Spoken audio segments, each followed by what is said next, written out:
ছোট্ট এই দোয়াটি যদি কোনো ব্যক্তি প্রতিদিন একবার করে পাঠ করতে পারে, ওই দিন সে ইচ্ছা করলেও কোনো পাপ করতে পারবে না। মানে পাপ করার ক্ষমতা সে হারিয়ে ফেলে, শয়তান তার কাছ থেকে অনেক দূরে চলে যায়। নবীজি বলছেন, যদি কোনো ব্যক্তি এই দোয়াটা মাত্র একবার পাঠ করে, যেদিন সে পাঠ করবে ওই দিন শয়তান চিৎকার করে কাঁদতে থাকে, চিৎকার করে আওয়াজ দিয়ে বলতে থাকে যে আজকে সারাদিন তুই আমার ওয়াসওয়াসা থেকে মুক্ত হয়ে গেলি, আমি ইচ্ছা করেও আজকে তোকে আর ধোঁকা দিতে পারবো না, তুই আজকে আর কোনো পথভ্রষ্টের কাজ করতে পারবি না, তুই সেটা আমার কাছ থেকে মুক্ত হয়ে গেলি।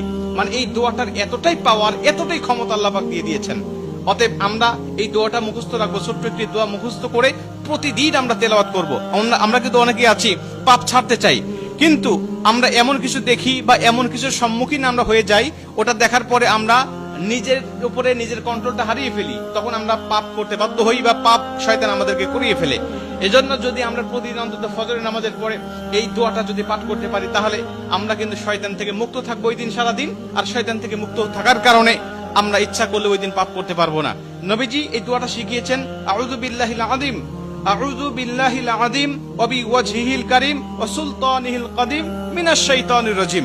আমি আবারও দোয়াটা পাঠ করছি, যারা লিখে নিতে পারেন লিখে নেবেন, এবং প্রয়োজনে এটা ভিডিও আকারে যেহেতু এটা পাবলিশড হবে, আপনারা যারা ফেসবুকে দেখবেন আপনারা অবশ্যই এটা শেয়ার করে রেখে দিবেন টাইমলাইনে, প্রয়োজনে বারবার শুনে শুনে আপনি এটা মুখস্থ করে নেবেন। দোয়াটি হচ্ছে, আউযু বিল্লাহিল আযীম ওয়া বিওয়াজহিল কারীম ওয়া সুলতানিহিল কাদিম মিনাশ শাইতানির রাজীম।